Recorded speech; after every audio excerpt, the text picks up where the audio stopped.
What is the gender pay gap? The gender pay gap refers to the difference in earnings between women and men. It's calculated using Australian Bureau of Statistics average weekly full-time earnings data. How big is the gender pay gap in Australia? For the past 2 decades, the gender pay gap has been stuck between 15 and 19%. In early 2017, it was 16%. That means the average full-time weekly earnings of women was 16% lower than that of men. That's about $260 less each week, and that's just the average. There are big differences in the gender pay gap across industry groups. The smallest is a 7% gap for employees in public administration and safety, those working in jobs like local government or the police force. But in financial and insurance services, the gap widens to 31%. The gender pay gap also differs between public and private sector employment. Women in the private sector face a much bigger gender gap than those who work in the public sector. Inequality varies across occupations too.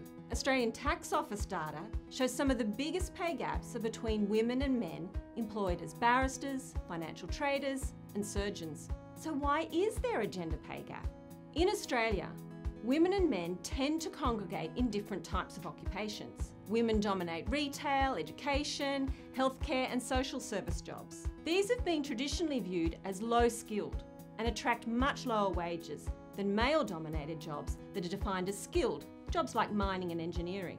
So there's an important link between occupational segregation on one hand and the undervaluation of feminised work on the other.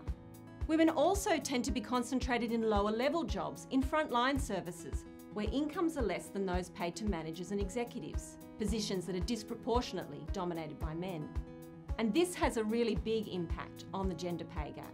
And even when women are in CEO and other key management jobs, they earn less than men in similar positions.